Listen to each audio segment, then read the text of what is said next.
This is the truth Asian men don't actually talk about, but they feel every single day. We've got the job, you got the title, the house, the thing that your parents actually dreamt of. But I want to ask you a question. When was the last time you looked in the mirror, dead in the mirror, and actually felt proud? Not just successful, not just safe, but truly proud of yourself. Proud of your body, proud of your presence, proud of how you show up every single day as a man for your family. If you're a high performing man, one of the guys that I coach, you probably check every single box, except the one that actually matters, being the man you were meant to be. We grew up in homes where love wasn't spoken, at least for me. It was earned. You got praise only when you produce, respect only when you achieved, and silence when you needed connection. So, what did we actually learn? We learned to chase success, to grind for recognition, for the titles, to provide. But no one taught us how to be present, how to actually feel proud of yourself, how to be a man that you actually admire, especially when no one is actually watching. Here's the part that we don't want to admit. Every single time you say this, I'm going to start Monday, and you don't. Every single time you promise to go to the gym and you skip it. And every single time you ghost your own goals. You're breaking a sacred contract with yourself. The most important promise that you ever make is a promise that you make to yourself. And when you do this enough time, you stop trusting yourself. That is when your confidence dies. You don't actually need motivation. You need something called alignment. Because right now, you're pouring into every single person around you, your team, your partner, your business, but your own cup, it's been dry for years. And you're wondering why you're so exhausted, unmotivated, disconnected. And you've been living in complete survival mode. You're literally you have no energy. You wake up and you have no energy. And you walk over to the mirror, you look at yourself, and you're just tired. And the day hasn't even started. That's how you know you're in survival mode. So here is the shift. You don't need another nutrition plan. You don't need to hustle more. You need a system. You need a system built specifically for you, a system that understands the identity struggles Asian men face, if any, the pressure to provide without complaining, the quiet shame that we often carry for not being seen. So let me give you some value right now. This is the exact framework that we use for our clients to help them reclaim their edge. Step number one is the most important thing, creating that identity alignment. Before we even touch your calories, we need to define what the 2.0 version of you, what that looks like. We need to reverse engineer what you truly want, the habits, the routine, the mindset to get you to your goal. The number one issue that I often see for so many guys is they don't even know what they want. They get in the car and they start driving, but they don't even know what they want. I'll be like, what is your goal? Dex, I want to lose 20 pounds. Why do you want to lose 20 pounds, man? My doctor told me to. That type of answer means that you have no clarity on what you want. You are a complete passenger in life. And essentially what's going to happen, you're going to live 40, 50, 60, 70 years. Then you're going to die. You're going to live this entire life, and it's not even your life. So the thing that you really want to actually have is getting clear on what you truly want. Dex, I want to have abs. Bro, that is amazing. Get fucking abs. Get abs, dude. This is the thing you want. Why do you want to hide from that? Oh man, Dex is vanity, bro. Like, I don't want to be vain. Why not? If this is your ideal version of this, if you want to be that person, that man who has a freaking six pack, and you want to walk in this room and feel proud of himself, why are you letting other people judge you on that?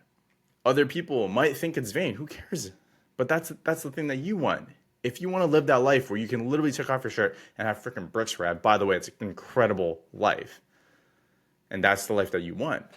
Why do you feel embarrassed about that? If you feel embarrassed about it, you're not going to get to that goal. So the first thing you need to actually understand is, what do you actually want? Gain clarity on that. For us, we help our clients understand what they actually want. Once they have that clarity, that version of themselves, it's up to us to create that plan for them so that they can get there, especially with the nutrition, especially with training, supplementation, recovery. What's the HRV? There's so many things that you can implement, but what is the thing that actually matters right now in this phase? People oftentimes think that when you are, 100 pounds overweight, That plan to get you from 100 pounds to 50 pounds is the same plan to get you from 50 pounds to like 10% body fat. It's not true. Every single phase has its different points of contact. Each phase is different. There's different points of emphasis. Once you're able to drop weight, we then need to actually increase your metabolic rate. Okay, so that's step number 2. Once we're able to think about your whole body like a pizza, half of it is pineapple and half of it is pepperoni. Okay, and so our mission for the first little bit for most people is we need to remove the pineapples, right? This is pineapples on pizza because pizza, right? Pineapples just don't belong on pizza. And that's like the pineapples is the fat.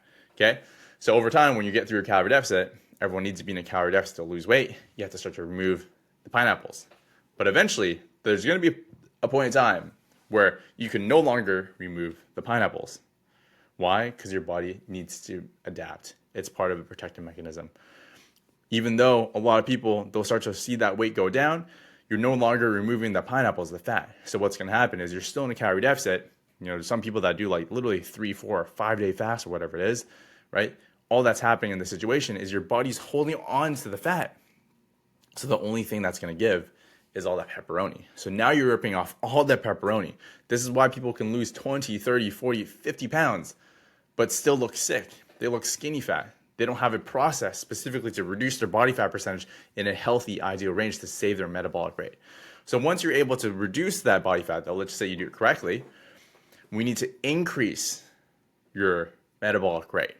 Because eventually what's going to happen is you can no longer remove the pineapples, so you have to increase your calories. But if you do this systematically and correctly, what's going to happen is you're going to keep the body fat percentage the same, you're going to keep the body fat cells the same, but you're going to increase that pepperoni.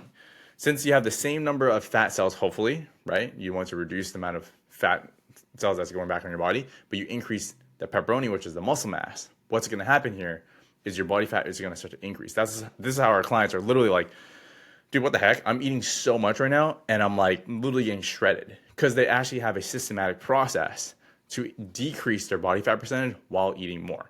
And if you can do this for a long period of time, especially what we do is we look at the strong muscles and weaker muscles, and we train the weaker guys. We turn these small, weaker gas tanks into really big gas tanks. And when this actually happens, you require more energy. If you require more energy, obviously you're more optimal. But more importantly, if you require more muscle mass, this is where you require more fuel. If you require more fuel, this is how your metabolic rate starts to increase. Your hormones get optimized. Your hunger levels stay the same because you require more fuel, right? Once you're able to get to that place, then we need to really think about empowering you and giving you the skill set so that you're able to maintain this for the rest of your life. There is absolutely 0 point in doing this if you get absolutely shredded, 8% body fat, and you just gain all your weight back. Like, you're essentially just trying to be a bodybuilder, right? And a lot of times the bodybuilder, their metabolic rate is just so low. What we need to do instead is really empower you, give you the skill set to do that, but more importantly, convert all your soft, fluffy, endurance-based muscle into this rock hard, dense athletic tissue. When you can get to this space where your soft, fluffy, endurance-based muscle, think guys who like ride their bikes all the time, right? They all have like tights and they have like spandex around them and they have a lot of guts. The reason why they all have guts is they have so much endurance-based muscle. We want to convert all of that to this fast twitch athletic tissue. Think about guys like LeBron James. Think about guys like Cristiano Ronaldo. These guys have a lot of fast twitch muscle. They're more explosive. This is also the thing that's going to help you prevent something called sarcopenia. Sarcopenia is age-related muscle loss, which is essentially as you get older, your ability to produce muscle mass, that ability goes down automatically. So by actually having more fast twitch muscle fiber, this is the thing that's going to increase that capacity, but also prolong the chances of having sarcopenia, right? So when you can get to this place, this is where you're much more explosive. The biggest issue I see is people just jump straight into this. If you're a guy older than the age of like 30 and you're playing sports, you're at a risk of Achilles tendon rupture. And for me personally, Achilles tendon rupture is probably one of the hardest rehabs of all time. You just can't get that spring back. It's like 12 months rehab. So obviously we want to really protect you and give you milestones to work your way up so that you can get to that. But when you can get to that, and everyone can get to that athletic state, this is where you exude that confidence. This is where it's part of your identity. You're the person that has that habit infiltrated into your life. You almost feel bad for not training. And when you can do this, when you're living that state, when you have that identity, you stop chasing external validation. You start living in complete congruency and alignment. Your entire presence changes. You walk into a room differently. You make decisions much quicker. You're not fatigued. You love deeper. You lead stronger because you no longer operate from a state of burnout. You're operating from a state of overflow. This is not just about you. It's about your family, how your family feels around you, being that role model, your wife, your kids, your team. You don't need more money. They need a man who feels proud of who he is, a man that they can absolutely look up to. This is what I call the role model mindset. And if you start with how you treat your body, how you are going to honor your word, every single time you say you're going to do something, you actually do that. This is how you rebuild your confidence, that masculine foundation. So here's the truth that I need you to hear. When you build your body, you reclaim your power. When you keep promises to yourself, you rebuild your trust. And when your cup is full, you give. You give abundantly without needing anything in return. That to me is what leadership looks like. If this message hits home, don't go another year ghosting your own greatness. Let's rebuild the man behind the mask. Because once you become proud of who you are, everything else flows. Everything else absolutely flows. And you become the man that you were meant to be.